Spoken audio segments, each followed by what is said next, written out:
കുടുംബത്തെ സംരക്ഷിക്കാൻ ഉണ്ടാക്കിയ കവചമല്ല, അത് ആയിരക്കണക്കിന് പ്രവർത്തകരുടെ ത്യാഗവും വിശ്വാസവും കൊണ്ട് പണിത രാഷ്ട്രീയ പ്രസ്ഥാനമാണ്.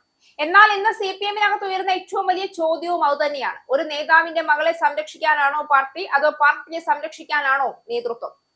പാർട്ടി പോളിറ്റ് ബ്യൂറോ അംഗമായ പിണറായി വിജയനെതിരെ ED അന്വേഷണം ഉണ്ടായാൽ അത് തടയാൻ പാർട്ടിക്കാർ ഉണ്ടാകുമെന്നും, എന്നാൽ മകൾക്കെതിരെ അന്വേഷണം വന്നാൽ പാർട്ടിക്കാരെ വിളിക്കരുതെന്നും CPM കൊല്ലം ഏരിയ കമ്മിറ്റി യോഗത്തിൽ രൂക്ഷ വിമർശനം.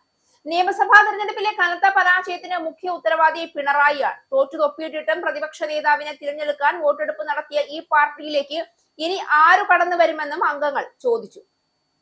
പരാജയത്തിന്റെ ഉത്തരവാദിത്തം ഏറ്റെടുത്ത് പിണറായി അടിയന്തരമായി പ്രതിപക്ഷ നേതാവ് സ്ഥാനം രാജിവെക്കണം. സംസ്ഥാന സെന്ററും വൻ പരാജയമായി, അതും അഴിച്ചു പണിയണം. TV കമ്പനിയുടെ പരസ്യം പോലെ പിണറായിയുടെ പടം മാത്രം വെച്ച് നാട്ടിൽ മുഴുവൻ ബോർഡ് വെച്ചത് ജനങ്ങളെ വിറപ്പിച്ചു.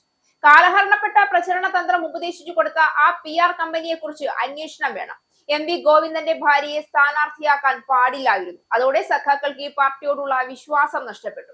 MV ഗോവിന്ദന്റെ വാർത്താ സമ്മേളനങ്ങൾ പാർട്ടിക്കാർ പോലും കാണാതായി. പയ്യന്നൂരിലെയും തളിപ്പറമ്പിലെയും പ്രശ്നങ്ങൾ പരിഹരിക്കാൻ നേതൃത്വം പരാജയപ്പെട്ടുവെന്നും അംഗങ്ങൾ വിമർശിച്ചു.